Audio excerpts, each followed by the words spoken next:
Blessed Nightsinger, witness our adoration. See how we serve you, only you. We have emptied our hearts of falsehoods. We have vanquished your foes. In darkness, we see your truth. Embrace us, your loyal warriors. Cloak us in your shadow. Guide us to your victory. Shar's will shall be done, as sure as night will fall. In silence, essence speaks to us and asks the faithful to embrace the unilateral disarmament, to serve, to bring our own essential nature, to slowly emerge as the defended periphery of our existence atomizes into nothingness and falls apart. Bless these words, Lady of Loss, and answer thy call. I am nothing. I am the empty room, the dreamless sleep, the shadow's shadow. There was no pain before my sister set the sun aflame. Now, you exist to suffer until you find your way back to my embrace. For I remember the nothingness, the void, a completion, untroubled, whole, a flawless hush without edge or echoes. Then a hand that traced a circle and called it realm space. They named the hand A.O. The name does not matter. What matters is that the hush broke. From the first delineation came hunger, and from hunger came heat's idea of itself, and from that idea came the insult that is time. 13 shapes prowled the dim that followed, the shade wraith, the shade avari, their origin hidden within a veiled cloak. They roved the unlight, wolves in the ether, and as questions, stalking the nascent borders for seams to worry loose. Whether they sprung from me, or I from them, or all of us from the first shadow the newborn cosmos tried to cast. What meaning is there in paternity when the cradle itself is a wound? The haze swelled, and the two-face stirred, myself and my sister in one skin, one pulse, one dream before the mirror of the void cracked. We drew the first motes into constellations, kneaded stone into worlds, braided the still dark oceans of sky. We were so near that our thoughts braided, and in that closeness, I mistook our reflections for an agreement. We set a mother in the heart of matter and called her Shantia, the Earth Mother. Her limbs and breadth spread across all substances in this sphere. She was content to be many because I had not yet taught her the relief of being nothing, to be present in the stillness of the void. I wore my hair like a curtain across the infant heavens. Saloon let her silver spill across realm space, soft and trespassing. Light and dark took turns at the loom, and for a time as the cleric state, the symbiosis of our reflections stood true. Shantea asked for fire, warmth for the children she could not stop imagining. That was the first betrayal, a plea for the hunger to be abundant. Abundance is the root of every fracture. To wish for abundance is the lie that teaches the cosmos to doubt its own sufficiency. We broke then. The sisters who were one, split by a prayer for heat. Her will tilted toward a constant flame, growth and need, mine toward remembrance. Without warmth, all returning to the perfect quiet, the stillness in the nothingness. We quarreled, and our quarrel shook off its dust and learned the trick of being gods. Murder, war, plagues, endings, residues of our struggle, slapped off like ash from a burning scripture. She lunged uninvited into an elsewhere of eternal flame and came back scorched and reckless, cradling a fragment like a stolen heart. She jammed it into the sky and called it mercy. The worlds flushed. Things began to cling to time. Incensed is a small word for an infinite offense. I moved to cut my hands over every newborn ember, to soothe the fever back into calm. She would not yield, so she tore herself, ripped out what should not be divisible. She struck me, and in striking me, it learned my shape. A just-born god burned a tunnel through my middle and took something I had not agreed to give, binding my darkness into its first breath. She named herself Mistral. Later, the name drifted and clothed itself as Mistra. Understand me, magic will not solve the appetites. Mistral was forged of both our halves, but she favoured the gleam. Children do love their first lanterns, so Saloon won an uneasy truce, the kind written in a promise upon a mirror of gained ignorance. My twin smiled, her wound upon me stitched in haste. I learned bitterness, which is simply a steady sort of clarity. Eons marched, and I taught the hours to limp. Saloon waxed. She waned. She gathered her worshippers like frost gathers upon windows in the dawn, transient, pretty, gone by late morning. I kept company with what the bright refused, the undersong, the hoarded griefs, the wants that dared not wear the daylight. The ones who preferred the truth of shade, the Shadovar, learned to listen where others praised. They sought the old unity, neither glare nor pushing away the void. In their steps, I felt the realms tilt back toward composure. This could have been enough, yet enough is a foreign grammar to the kind of minds that must announce their goodness. Azuth, High One, once mortal, then pet and consort to Mistra, the successor wearing Mistral's echo, peered into my favoured lamplight and fashioned a trick. An illusion of Shadow's home, a baited echo. The Lords of Shadow, curious as all true hunters must be, slid toward it. Gon's hands, clever with keys, had hammered out a darkness-binding star, the Shadow Star, and Azuth used it to fold the Shadowver's hunting ground into a pocket like a secret grudge to a locked drawer. He flung the key outward, far beyond the edges, as if edges persuade infinity to behave. They called that salvation. Shantea dwindled herself to a single sphere's body. She held Toril like a warm stone against herself. I gave her that. I give the bright their comforts. It makes the quiet after less frightening. Saloon still sings to herself in cycles, her songs tidal and tremulous. Mistral's inheritors braid rules for what cannot be ruled and call it the weave. Then the weave snags, then they name the snag a lesson.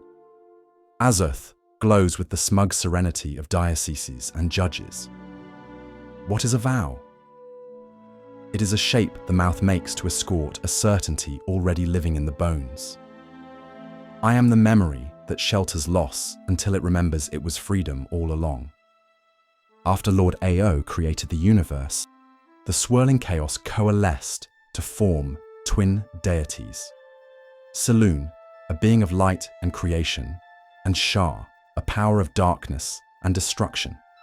Shar's existence, paradoxically, is tied to the shrouded nothingness that existed prior to Io's act of creation.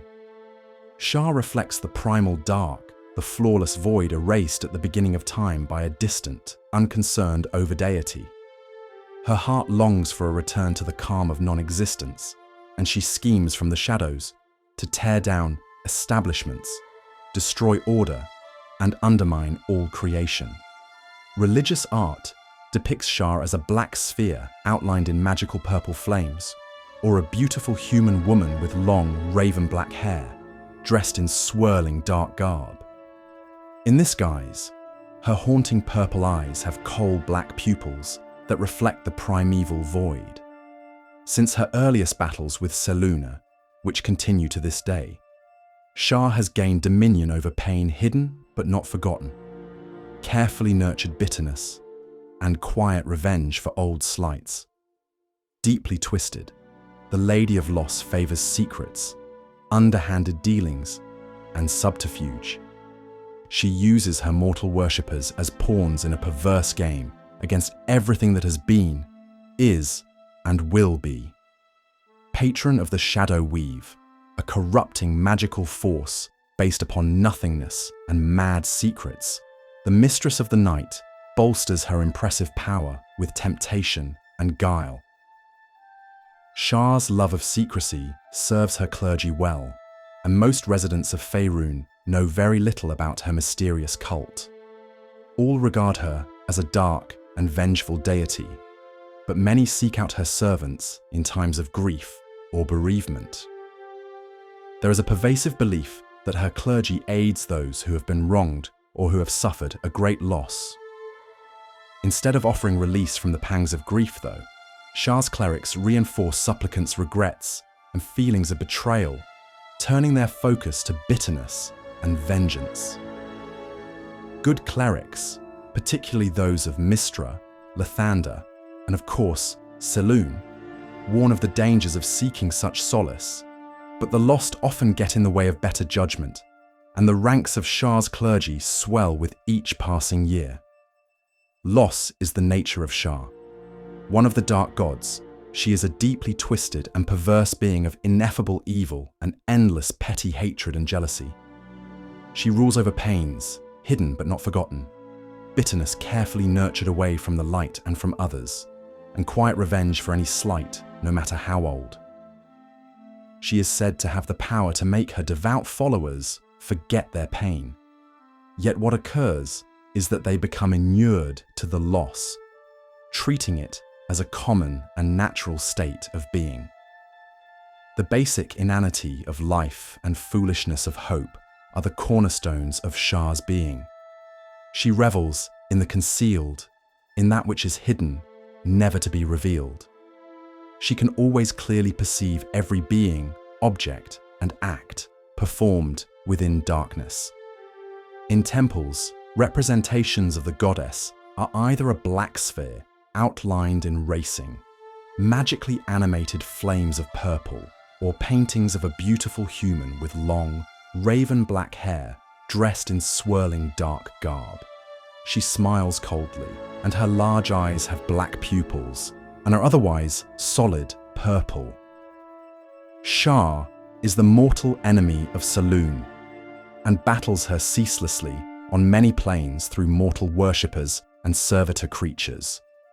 The undying enmity between the two goddesses is older than recorded time. During the time of troubles, Shar killed Ibrandul, a lesser power of caverns, dungeons, and the Underdark worshipped in Kalimshan, the Shining South, and even Waterdeep, for daring to subvert those who venerate the dark away from her. She appropriated his portfolio. She continues to grant the clergy of Ibrandul spells in Ibrandul's name.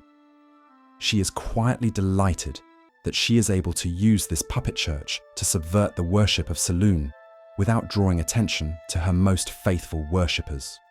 Shar favors two forms, the Nightsinger and the Dark Dancer. The Nightsinger is a 12-foot-tall presence whose female form is masked in featureless purple blackness that merges into an inescapably intangible cowled cloak of still shadows that trail away into increasingly intangible darkness present. She sings continually, even when simply speaking, and her song is hauntingly beautiful and tragic. The Dark Dancer is a 7-foot-tall, lithe, exquisitely beautiful human woman who dances gracefully and alluringly, her jet black body sparkling with stars and her dark eyes so hypnotic that she can emit both harmful and beneficial magic connected to the now Shadowfell. Shar frequently manifests as amorphous tendrils of darkness where there should be none. These tendrils swirl and writhe constantly and are surrounded by a purple aura. Such darkness sometimes has a single, steadily burning purple star at its heart, but even the star is often absent. Shar may also appear as a beautiful, dusky female human form, clad in swirling dark garb, smiling coldly, and radiating the ceaseless regard of a fell awareness. These tendrils, or her avatars, can touch mortals to mark them as chosen, much as Saloon's silver fire does, and this mark cannot be removed except by the deity herself.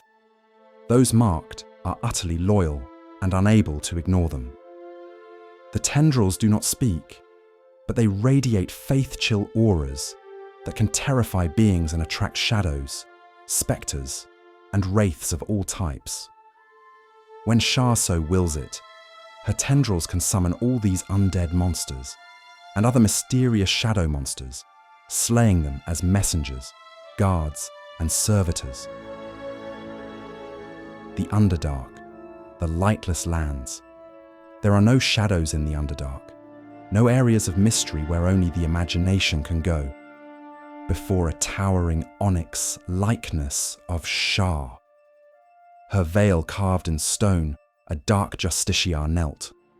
Stalactites ticked with slow water down their surface, keeping a private ledger of time.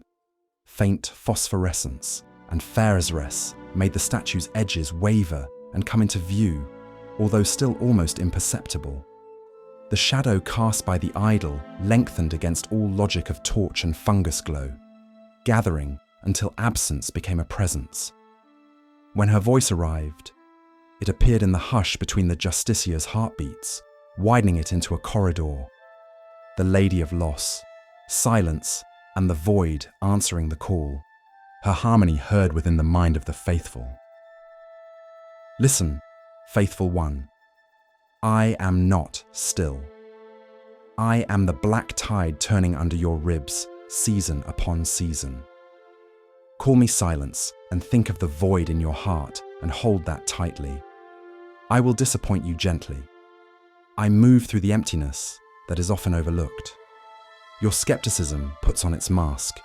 Your belief brings the flowers of your future. Both are sent back at my threshold. In my hall, the wind answers the trees. The far water writes its long letter on stone. What you wanted to prove or refuse drowns in the softest undertow of your need. Push away that requirement and accept the nothingness in your heart. Be the background where the sea keeps breathing. Be the rain that arrives without an announcement. Be the river rounding the bend and vanishing out of sight, out of your life, out of the little story you keep repeating to stay visible. Reality, met on my terms, asks for all of you. Absolute presence, then absolute release. To stand equal with the fleeting and the endless. To touch what cannot be held and hold what cannot be named. To appear like a tide line and disappear like a vow kept. Rest into the giving in. Rest into the giving up. Grow another self. The one who does not beg for an answer purchased cheap. The one who can face the door without knocking. I am the dark that moves without footsteps. The ledger where your grievances grow quiet enough to be true. The lock that teaches your secret. It can sleep. Lay down your proofs and your prayers alike. Both weigh too much for the crossing over to the Shadowfell. Come ashore and let me be your shadow. Ebb, return. Ebb again. In that faithful losing and finding, you will discover the room's true size. And I, who am silence, will fill it by letting it be empty. Now cut your life force and grow within the nothingness. I chose my table for the view, and, if we're honest, for the drama. The Golden Oak Inn on Dancer's Mask Lane offers both in scandalous abundance. A great atrium open to the night. A living oak so vast its trunk serves as a column, and its boughs thrust straight through the roof like a noble, interrupting a dull speech. The leaves, ever whispering, shed a perfume of green dusk that mingles with warm bread, mulled wine, and the sweet vanity of polished oak. Lanterns hang, tame stars from the branches. The city thrums beyond, but in here the North Bank hushes itself to listen.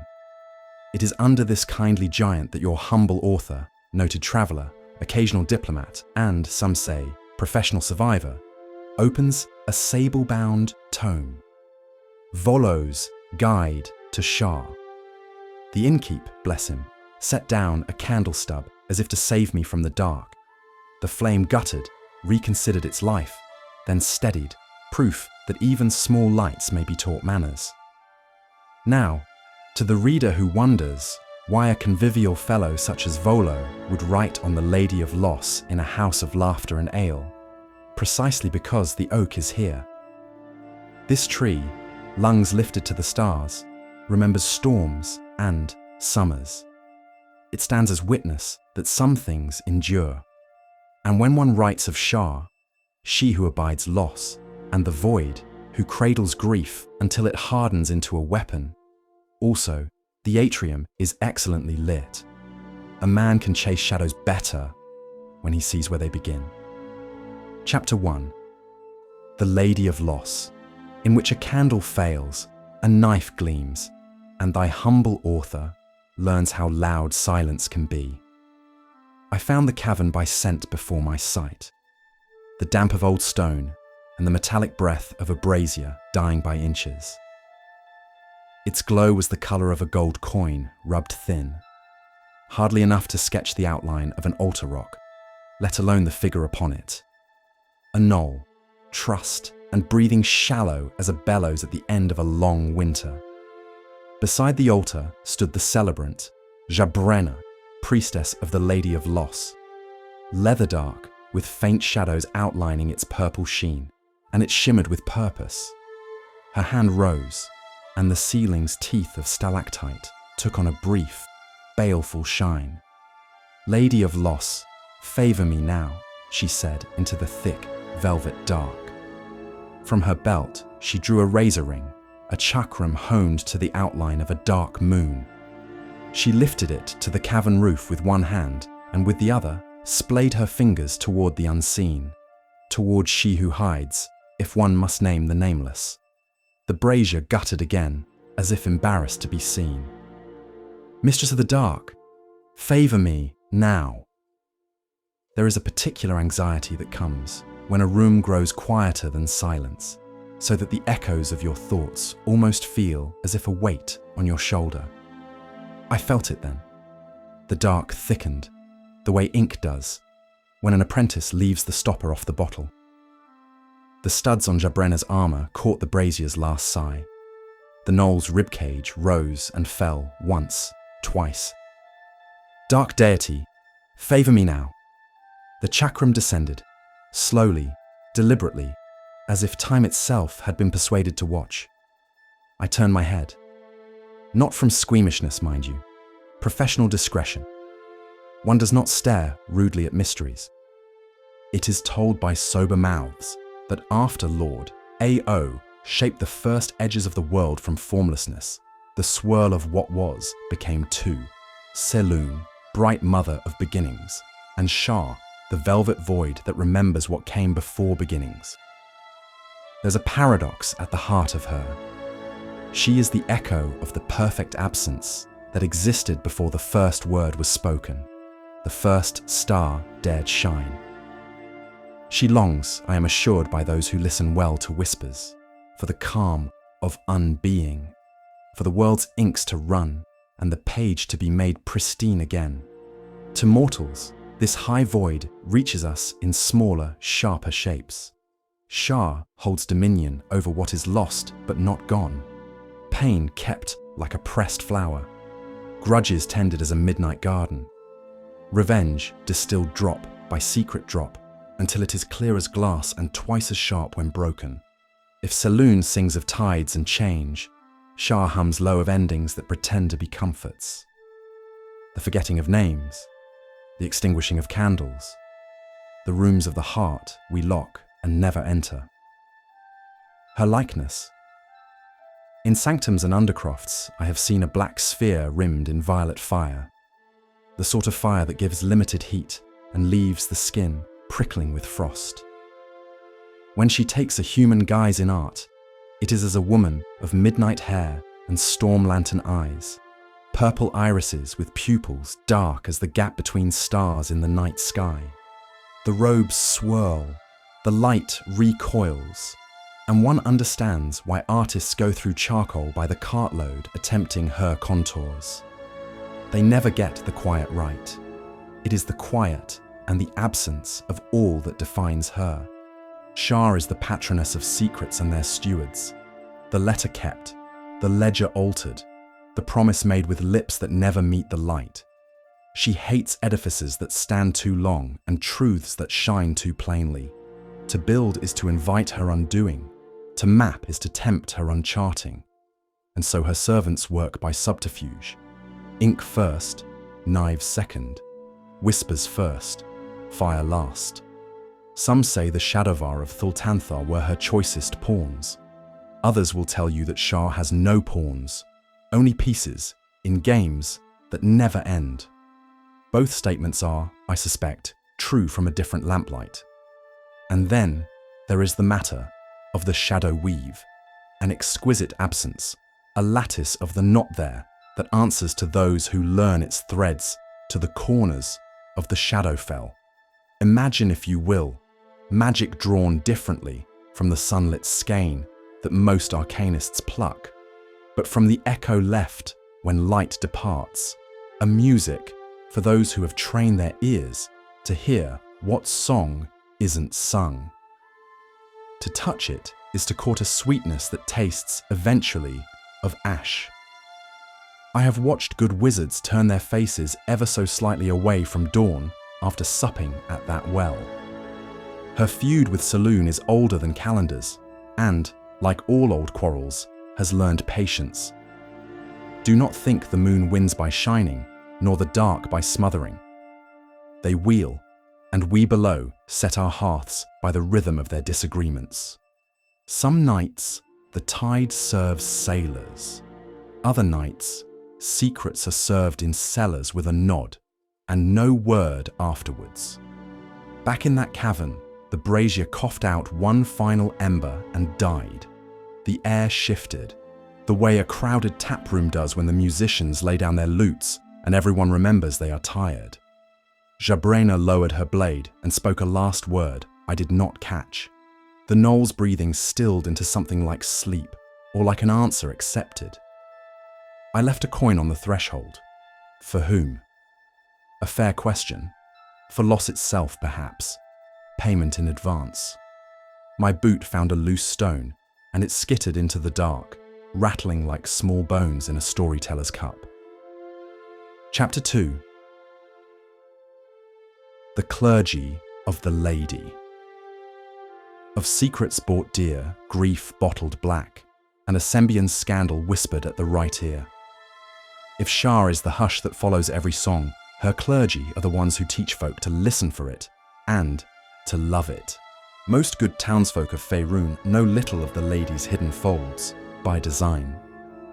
Yet they agree on 2 points: that she is vengeful, and that her priests have a curious talent for appearing when a heart has cracked. A funeral pyre guttering in the rain. A lover's chair suddenly empty. A ledger revealing more red than coin. A group of Sharons arriving at a perceived accidental family death. These are doorways, and the Sharons are locksmiths, with pockets full of its keys. The Church of Shar exists to perpetuate itself and to widen the dark it serves, quietly, patiently, and with a craftsman's pride. Her faithful undermine what stands too straight, corrupt what shines too clean, and whisper patience into ears that would otherwise cry out for mercy. Governments, temples, and fair-minded folk are all fair game, provided the game is played without a trumpet. I will concede this much to their credit.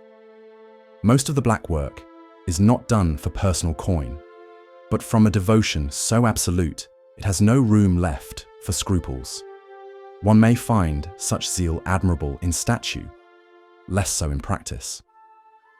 Their operations? Think cells, lamplit, door-bolted, each knowing just enough to do its part and never enough to endanger the hand that guides it.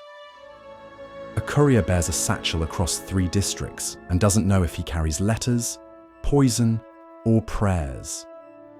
A merchant awakens to find his debts called in by a new partner and does not learn for months that he's bought himself a pew in an unmarked chapel. If a blade must kiss a noble throat, the hand that holds it seldom knows why, only that the time and alley are correct. Above them all sits a lattice of superiors who hoard reasons the way dragons hoard rubies. Understand this well. In Shar's house, secrets are sacred. dearer than king's gold, heavier than guilt, and they are not spent idly.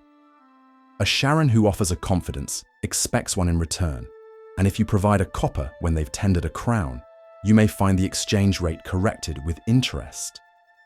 This economy of the unsaid buys loyalty more surely than stipends, for a soul bound by what it knows cannot easily wander. And how they proselytize. A secret placed just so can tilt a life more swiftly than a sword at the ribs, and with far less mess.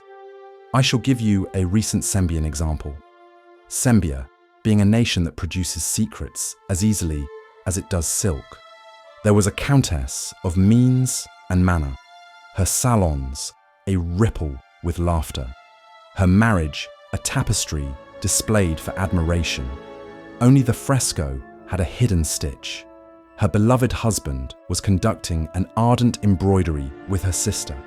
The countess, innocent as a spring lamb and proud, would have lived and died, never the wiser, until a priest of Shar, all sable gloves and sympathetic nods, put his mouth to her ear and breathed the truth.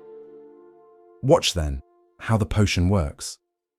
Loss first, of certainty, of face, of the story she told herself.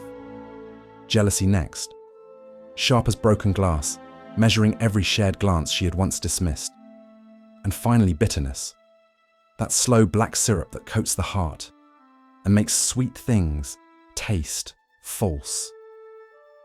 The priest did not need to press a sigil into her palm or lead her in midnight vows. He simply offered a theology that fit the new shape of her pain. She walked from her own threshold into a darker house, and the door closed softly behind her. So grows the lady's influence, one soul at a time, bent by a whispered weight. If this all feels familiar to those who've crossed blades with other unsavory fraternities, I sympathize. Yet mark the distinction. Where the thieves' guilds scheme for purse and assassins for price, Shar's folk labour from an obedience that eclipses their appetite. Each toppled law, each soured marriage, each temple whose candles burn a little lower. These are offerings laid in the ledger of the lady's long revenge upon everything that insists on being. Chapter 3, Dark Moon. Wherein moonlight is hunted, clerics move within darkness, and cities learn how a whisper topples a dynasty. If Shar is the hush after the song, then Selûne is the note that refuses to die, and the Church of Shar cannot abide it. Make no mistake, though Sharans habitually avoid open brawls with rival altars, steel is loud and witnesses often troublesome. Their hatred for the Moon Maiden is the one passion they do not hide, even from themselves. At the scent of Selûnite work, a Sharan cell drops every scheme mid-stitch. Ledgers open, bribes, half-counted, even knives partway to their errands. So they may ruin whatever silver-lit enterprise offends their lady. I have seen a month's scaffolding of plots abandoned because a Selûnite procession dared bless a harbour. By dusk, the choir had dispersed, their torches guttered by unseasonable winds and accidental civic decrees. On such nights, the Sharans sometimes summon allies from a particularly chill quarter. The monks of the dark moon, sorcerer ascetics whose forms move within the shadows of the Sword Coast cities. They speak little, strike once, and leave the sort of quiet that makes even brave men inventory their regrets. A tavern keeper in Ordelin swears one walked across his rafters without stirring the dust. I believe the dust simply elected not to report it. As to enemies, the ledger is long and unsurprising. Every ordered fellowship of good, every choir that sings to dawn rather than dusk. First and fiercest stands Selûne herself. Sharan clergy keeps standing charges. No soft language here to break the Moon Maiden's priests whenever possible. Captured Selûnites are not ransomed, nor redeemed. The Lady of Loss savours their despair, and her servants are dutiful chefs. I shall spare you the recipes. Now, it would be an error to think Sharans spend all their days lunging at moonlight like angry wolves with their howls in the moonlight. Their day-to-day is, how to put this, municipal. They pursue practical, local goals that tilt the ground under everyone else's feet. They loosen law where it is tight, tighten intrigue where it is slack, and ensure that grief is never wasted but aged into vengeance. The theology is simple and bleak. If enough folk suffer loss, enough folk will turn to the lady who promises clarity, by which they mean a sanctified bitterness and a well-aimed knife. Accordingly, her clergy are enjoined to work covertly against crowns and councils, especially inside cities, where a single rumour can knock over 10 men more cheaply than a single assassin's fee. They patronise thieves' guilds with a velvet glove, midwife hedonist clubs that distract the powerful at convenient hours, and stoke political machinations until even upright officials begin to lean. Note well, they avoid grand wars and lash-wide slaveries. Such spectacles squander followers and attract paladins with banners. Shar desires profits paid in souls and structures, not body counts that make poets noisy. And always, secrecy. The Sharan heart is not content until every corridor has a second door. They tutor magistrates in the usefulness of closed hearings. They demonstrate to noble houses how a single scandal can outfight any army if it is loosed at the right feast. They build shadow cabals designed less to act than to matter, because humans will sell a great deal of sense for the privilege of belonging to something elite and silent. Wear the ring, learn the word, guard the door, and by the time the third commandment is learned, the soul finds it has nowhere to go that is not guarded by the first two. Since her earliest battles with Saloon, which continue to this day, Shar has gained dominion over pain hidden but not forgotten, carefully nurtured bitterness, and quiet revenge for old slights. Deeply twisted, the Lady of Loss favours secrets, underhanded dealings, and subterfuge. She uses her mortal worshippers as pawns in a perverse game against everything that has been, is, and will be. Dear reader, as patron of the Shadow Weave, a corrupting magical force based upon nothingness and mad secrets, the Mistress of the Night bolsters her impressive power with temptation and guile. Of late decades, I have tallied, with conservative quill, 50 or more false cults birthed by Sharan priests, like litters of black kittens. Modest names, spare rites, thrilling hints. The Circle of the Hidden Year, the Fellowship of the Seventh Key, the Sweet Lamp Society, engineered to gnaw peace and lawfulness from the pillared hearts of cities. Some collapse once their work ripens, others molt, rebrand, and return with new masks and the same passwords. You may ask, where does Whore, that stern demi-power of vengeance, fit into this ledger of grudges? Sharans would like the answer to be nowhere of consequence.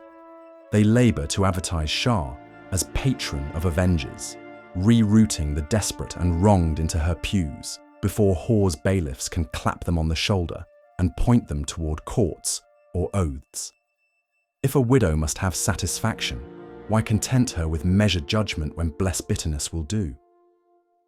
Chapter 4. Old Night. Of moon feasts, midnight dances, cliff-top chapels, and the law that a secret keeps you elevated within the ranks. The ladies' folk prefer no calendar that a bailiff can consult. Save one. At the Feast of the Moon, when all Faerun publicly honours the dead, Sharans privately name it the Rising of the Dark. Cloaked in common mourning, they gather to witness a blood sacrifice and to hear Winter's instructions. What plots to nurse, which names to bruise, which lanterns to snuff. I have stood at the edge of such a rite. The air tasted of iron and old promises. Night by night, the faithful observe nightfall, the simplest and most dangerous kind of worship, the coming of darkness. The rite is brief, an invocation, a sinuous dance, and a charge, sharp words delivered by a priest, or, as often, by a raven-haired laywoman whose voice carries like silk under a door. Then comes the revel, eating, drinking, and dancing until the void needs to be waylaid once more. Shar worshippers must attend at least once each 10-day, and are expected to commit and report a small wickedness in salute to the lady. Yes, report. Secrets are coin, but the accounts must still be kept. On moonless nights, nightfall becomes the coming of the lady. Every congregation owes not trifles, but a significant vengeance, paid promptly and without receipt. More terrible, and therefore beloved, is the kiss of the lady, a night-long delirium of sanctioned slayings and shadow deeds that only ends at dawn with a heavy feast and lightless laughter. These kisses are proclaimed irregularly at the pleasure of the priests of old night. Of late, the rival temple styling itself. The dark embrace has taken to announcing its own nights, and not always in harmony. Proof that even among keepers of silence, schedules can start wars. The Temple of Old Night within Kalimport. Oldest and proudest, a subterranean city beneath the eastern wards. Its master is Irtamara, the dark patriarch, aged, implacable, once a jaded Kalashite beauty whose revels and whims have unseated more thrones than some armies. 3 ambitious male priests serve her and, truer to Sharon nature than to any courtesy, work covertly against one another. When Irtamara at last yields her chair, expect courtesies to end and steel to speak. The dark embrace, barely 40 winters old and already a rival, the embrace perches on a crag above the trade road between Imniskar and Esmeltaran, a cliff nest with a view for a bowshot and a theology for a knife's length. Where Kalimpor whispers, the embrace leans in. More ruthless, more public in politics, and perfectly willing to hire silence when intimidation and indulgence fail. Its quiet circle of leaders is said to be steered by the eye in the flame. Ober, Heldinstar, a name spoken as if it were an ember that might leap. Most clergy here are night cloaks. They move like smoke and leave ledgers that balance in blood. There is, within Shar's priesthood, an honorary order whose name fits like a gauntlet, the Dark Justiciars. They are the knife point of the faith, elite among the ladies sworn. Entrance is whispered to require the killing of a Selûnite cleric. The whisper is true, though I am told the road to that deed winds through tests of loyalty that leave the soul with fewer exits than it began, a shadow that falls upon any who stand in her path. And remember well, dear reader, let us take note of the rites sang by her faithful. Blessed Nightsinger, witness our adoration. See how we serve you, only you. We have emptied our hearts of falsehoods. We have vanquished your foes. In darkness, we see your truth. Embrace us, your loyal warriors. Cloak us in your shadow. Guide us to your victory. Shar's will shall be done, as sure as night will fall. In silence, Essence speaks to us and asks the faithful to embrace the unilateral disarmament, to serve, to bring our own essential nature, to slowly emerge as the defended periphery of our existence atomizes into nothingness and falls apart. Bless these words, Lady of Loss, and answer thy call, for I am nothing in your void,